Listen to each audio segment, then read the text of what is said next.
कहानी की शुरुआत होती है लॉस एंजल्स से। साल 2030 में एक बंदा पागलों की तरह भाग रहा था। वो बहुत डरा हुआ था। पूरा शहर उसको मारने के लिए उसके पीछे पड़ा था। यहाँ तक कि प्राइवेट कार्स के ड्राइवर्स भी सिर्फ उसी को मारने के लिए उतर आए थे। बड़ी मुश्किल से वो एक गरीब औरत के घर पहुँचता है। औरत कहती है, तुम यहाँ क्या कर रहे हो? वो आदमी चाकू निकालता है और कहता है, अगर एक लफ्ज भी मुंह से निकाला तो तेरी आंखें निकाल के उसे गोटियां खेलूंगा, बस चुप रहना। थोड़ी देर बाद जैसे ही औरत को मौका मिलता है, वो एक नील गन निकाल के उसे मार देती है और 2 आराम से लात भी मारती है, ये चेक करने के लिए कि सच में मर गया है या नहीं। तभी अचानक कुछ लोग वेपन्स लेकर अंदर आते हैं। जब वे आदमी को मरा हुआ देखते हैं तो उन्हें दुख होता है कि औरत ने उसे पहले ही मार डाला। फिर औरत मरे हुए आदमी का एक कार्ड उठाती है और अपने बेटे से कहती है, आखिरकार हम अमीर बनने वाले हैं। वो कार्ड तोड़ती है और कुछ ही मिनटों में पुलिस अंदर घुस आती है। साथ में एक रियलिटी शो की टीम होती है और अनाउंस होता है कि वो औरत $22 मिलियन जीत गई है। फिर पता चलता है कि ये एक गेम है जिसमें लाखों लोग हिस्सा लेते हैं। हर दिन एक रैंडम आदमी चुना जाता है पैसा जीतने के लिए। अगर सूरज डूबने से पहले कोई उस आदमी को मार दे तो इनाम मारने वाले को मिलेगा, और अगर कोई नहीं मार सका तो इनाम उसी आदमी का रहेगा। लेकिन शर्त ये है कि कोई आग वाली हथियार जैसे पिस्टल या राइफल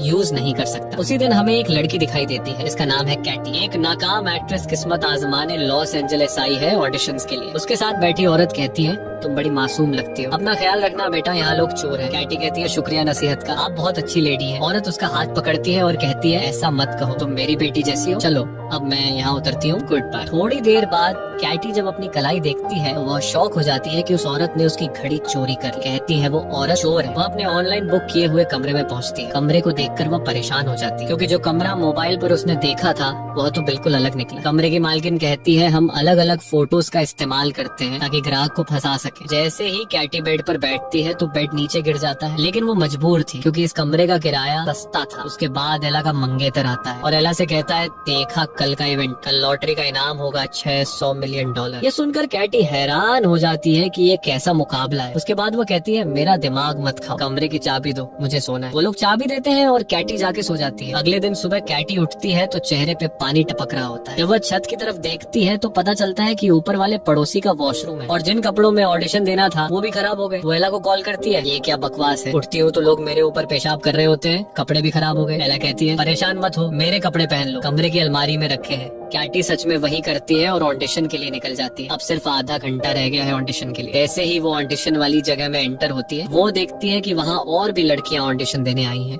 वो अंदर चली जाती है और सीन परफॉर्म करती है। डायरेक्टर उसे देख के कहता है, जबरदस्त, मगर दोबारा तेरा मुंह यहाँ ना देखो। उसी वक्त अचानक कैटी का कार्ड एक्टिवेट हो जाता है। वो कार्ड निकालती है और अनजाने में गेम में रजिस्टर हो जाती है। उसे बिल्कुल भी नहीं पता ये कार्ड किस चीज का है या इसने उसका चेहरा क्यों स्कैन किया। बाद में वो गुस्से में बाहर निकलती है क्योंकि वो ऑडिशन में फेल हो चुकी होती है। जब वो जा रही होती है तो पास में बैठी लड़कियों को पता चल जाता है कि वही टारगेट है, और बस फिर क्या, पहली लड़की कुर्सी उठाती है और सीधी अपनी दोस्त के सिर पर मारती है। दूसरी लड़की को एक जूता नजर आता है, वो फौरन उसे उठाती है और झपट कर मार देती है। कैटी चीख मार के भाग जाती है, लेकिन असली समस्या तो तब होती है जब वो एक कराटे ट्रेनिंग हॉल में छुपने के लिए घुस जाती है। अब जाहिर है सारे कराटेबाज लड़के उस पर टूट पड़ते हैं और वो बेचारी अकेली सबके बीच में पिट रही होती है। कप्तान कहता है, उसे सिर्फ मैं मारूंगा। फिर वो उसे उठाता है, घुमाता है और दीवार में दे मारता है, जिससे वो लड़कियों के जिम में गिर जाती है। जैसे ही सबको पता चलता है कि वही विनर है, सब उस पर चढ़ दौड़ते हैं। वो कराटे वाले भी पहुंच जाते हैं और सब लड़ रहे होते हैं कि उसे कौन मारेगा। आखिर में कोच उसे गर्दन से पकड़ता है और कहता है, उसे सिर्फ मैं मारूंगा। और जैसे ही वो मारने लगता है तो अचानक नोएल वहाँ आ जाता है और कोच के कंधे पे घूंसा मार के उसे दीवार में दे मारता है। फिर वो लड़की से कहता है, डरने की जरूरत नहीं, मैं बॉडीगार्ड हूँ और अगर तुम मुझे 10% इनाम में से दोगी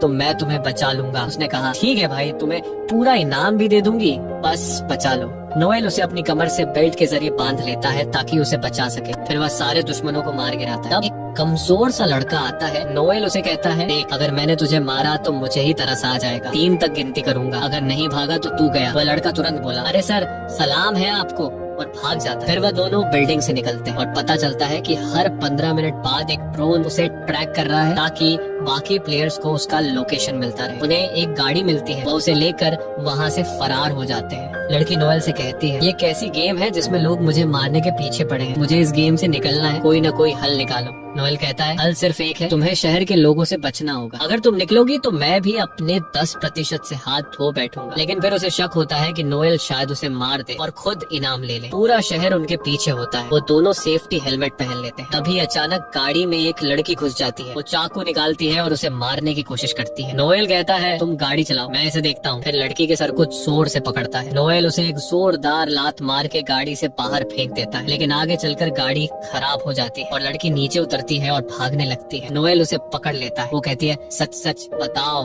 तुम मुझे मार के इनाम लेना चाहते हो ना? नोएल कहता है बिल्कुल नहीं, मैं तो तुम्हें बचाना चाहता हूँ। तब पुलिस वहाँ आ जाती है तो लड़की फौरन नोएल से कहती है पकड़े जाने से पहले कुछ कहना है। फिर वो पुलिस के पास जाती है शिकायत करने, मगर तब उसे अंदाजा होता है कि पुलिस भी असल में उसे मारने आई है। नोएल फौरन आके उसे बचाता है और वो पुलिस को चकमा दे के भाग जाती है। वो एक मैगजीन से अपना चेहरा छुपाती है। फिर जैसे ही वो कार्ड देखती है पता चलता है कि ड्रोन ने उसकी लोकेशन शेयर कर दी है और जितने भी लोग आसपास होते हैं समझ जाते हैं कि खिलाड़ी यही है। सब अपनी गन्स निकालते हैं और उसकी तलाश शुरू हो जाती है। वो एक वैक्स म्यूजियम में जाकर छुप जाती है और खुशकिस्मती से कोई उसे वहाँ नहीं देख पाता। थोड़ी देर बाद एला उसे कॉल करती है और पूछती है वो कहाँ है। वो कहती है मुझे पता है, कपड़े पहुँचाने में देर हो गई, मजबूर थी। एला कहती है कोई बात नहीं प्यारी, बस अपना लोकेशन तो बता दो। वो कहती है मैं अभी म्यूजियम में हूँ, बस किसी को बताना मत। और अभी 1 मिनट भी नहीं गुजरा होता कि एला और डेजी आ जाते हैं। एला उसे मारने की कोशिश करती है। लड़की खुद को बचाने के लिए एक डंडे से वार करती है। वो दोनों से जान छुड़ाती है और फिर उन दोनों के पीछे म्यूजियम का दरवाजा बंद कर देती है। लोगों ने उसे देख लिया। वो फौरन बस से उतरते हैं ताकि उसे मार सके, लेकिन नोएल वहाँ पहुँच जाता है और उसे वहाँ से ले जाता है। कैटी कहती है मुझसे नाराज मत होना, मैं समझी तुम मुझे मार दोगे। नोएल कहता है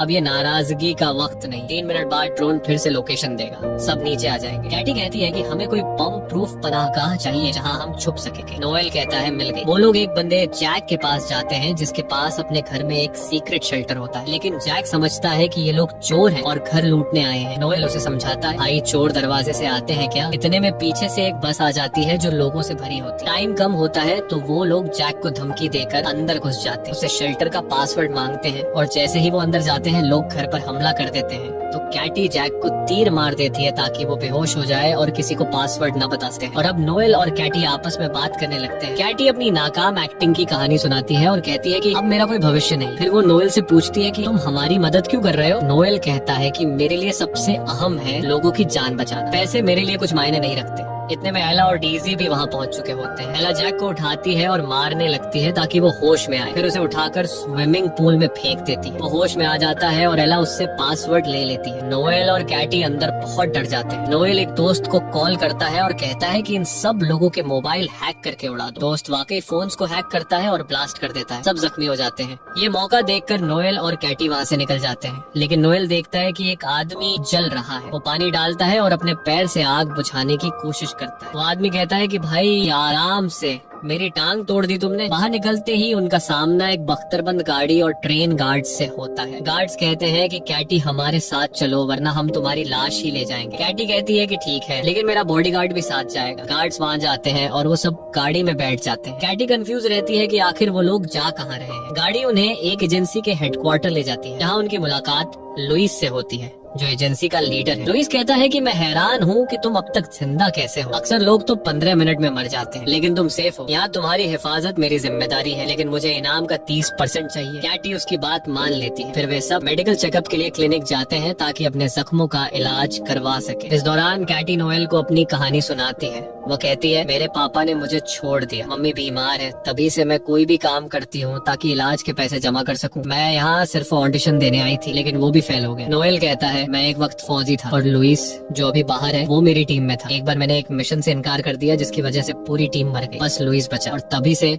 वो मुझसे नफरत करता है। तभी एक लड़की आती है और कैटी से कहती है लुइस तुम्हें सूरज डूबने तक एक सुरक्षित जगह पर ले जाएगा ताकि तुम जीत सको, बस अपना चेहरा इस डिवाइस पर रख दो। ये डिवाइस इसलिए था ताकि एक खास मास्क बनाया जा सके जिससे कोई भी उसे पहचान न सके। और वाकई में मास्क बन गया, एक बूढ़े आदमी का मास्क। लेकिन नोएल को कुछ अजीब सा महसूस हो रहा था। उसने कहा मुझे लग रहा है लुइस तुम्हें अकेले में मारने का प्लान बना रहा है ताकि वो अकेला इनाम ले सके। लेकिन कैटी को उसकी बात पर यकीन नहीं आया। उसी वक्त लुइस अंदर आता है और दोनों को गैराज में ले जाता है। वहाँ लुइस कहता है कि कैटी एक गाड़ी में बैठे और नोएल दूसरी में। यही कैटी समझ जाती है कि लुइस उसे धोखा देगा। वो उसे नीचे किक मारती। अचानक लोग अंदर घुस आते हैं ताकि उसे मार दे, लेकिन खुशकिस्मती से कोई उसे पहचान नहीं पाता। तो केटी लुइस की एक गाड़ी लेती है और निकल जाती है, मगर लुइस नोएल को पकड़ लेता है और उसे इतना मारता है कि उसकी हड्डी तोड़ देता है। जब केटी भाग जाती है, लुइस उसे कॉल करता है और ब्लैकमेल करता है कि वो नोएल को मार देगा। केटी कहती है, अब तुम क्या चाहते हो? वो कहता है, फौरन आ जाओ शहर के बीच वाले थिएटर में। और उस वक्त सूरज डूबने में सिर्फ 16 मिनट बाकी थे, लेकिन केटी ने फैसला किया कि वो नोएल को बचाएगी, क्योंकि वो कई बार उसे बचा चुका था। उसने अपने साथ पिस्तौल भी ली। वहाँ पहुँचती है तो देखती है कि नोएल जंजीरों में बंधा हुआ है। केटी कहती है, अगर तुमने उसे न छोड़ा तो मैं खुद को मार लूंगी और तुम इनाम से हाथ धो बैठोगे। वह कहता है, आसान है, मैं तुम्हारी अंगुलियों के निशान मिटा दूंगा और अपने लगा दूंगा। केटी कहती है, जबरदस्त आइडिया, मगर मैं लाइव हूँ और सारी दुनिया देख रही है। वह कहता है, अच्छा ठीक है, रिलैक्स हो जाओ और पिस्टल दो। केटी कहती है, ठीक है, मगर पहले नोएल को छोड़ो और जाने दो। और जैसे ही वह खुद को मारने लगी, वह कहता है, रुक जाओ, मैं उसे छोड़ रहा हूँ, ये लो चाबी। और फिर कहता है, अब आराम से मुझे पिस्टल दो। केटी कहती है, मुझे यकीन था कि तुम्हारे दिल में रहम है, ये लो पिस्टल। मगर अचानक उसे एक जोरदार किक मार देती है। लेकिन लोग अंदर घुस आते हैं और नोएल को बचाने से पहले कीटी को घेर लेते हैं। नोएल खुद को आजाद कर लेता है और लोइस से लड़ने लगता है ताकि वह कीटी को मार न सके। अब सूरज डूबने में सिर्फ 4 मिनट बाकी रह गए थे। इसी वक्त एक और ग्रुप अंदर आ जाता है और कीटी खुद को बड़ी मुश्किल में पाती है। वह थिएटर से भागती है ताकि कहीं सुरक्षित हो सके, लेकिन लोग पीछे पड़ जाते हैं। नोएल लोइस को जोरदार मुक्का मारता है। फिर वह थिएटर का सेट तोड़ता है ताकि कोई कीटी के पीछे न आ सके, मगर लोइस के आदमी मानव सीढ़ी बनाकर उसके पीछे आ जाते हैं। लोइस इस तक पहुंच जाता है और उसका गला दबा लेता है। कहता है, तुम्हारी मौत मेरे हाथों होगी। मगर कीटी फिसल जाती है और एक लोहे की रॉड से लटक जाती है और कीटी ने लोइस की जेब में मौजूद ग्रेनेड की पिन अपनी चाबी से निकाल ली। वह नीचे गिरती है और ग्रेनेड फट जाता है। लोइस मर जाता है और मुकाबले का समय खत्म हो जाता है। जब वह हवा में लटकी होती है, लोग उसे बचा लेते हैं क्योंकि वह इनाम जीत चुकी होती है। इसके बाद जोनी आता है और उसे इनाम देता है। खुश नसीब लड़की ने इतिहास की सबसे बड़ी रकम जीत ली, $3,600,000,000। दिन गुजरते हैं और वह बड़ी बड़ी कंपनियां खोलती है, बच्चों के लिए पनाहगाहें बनाती है, गरीबों की मदद करती है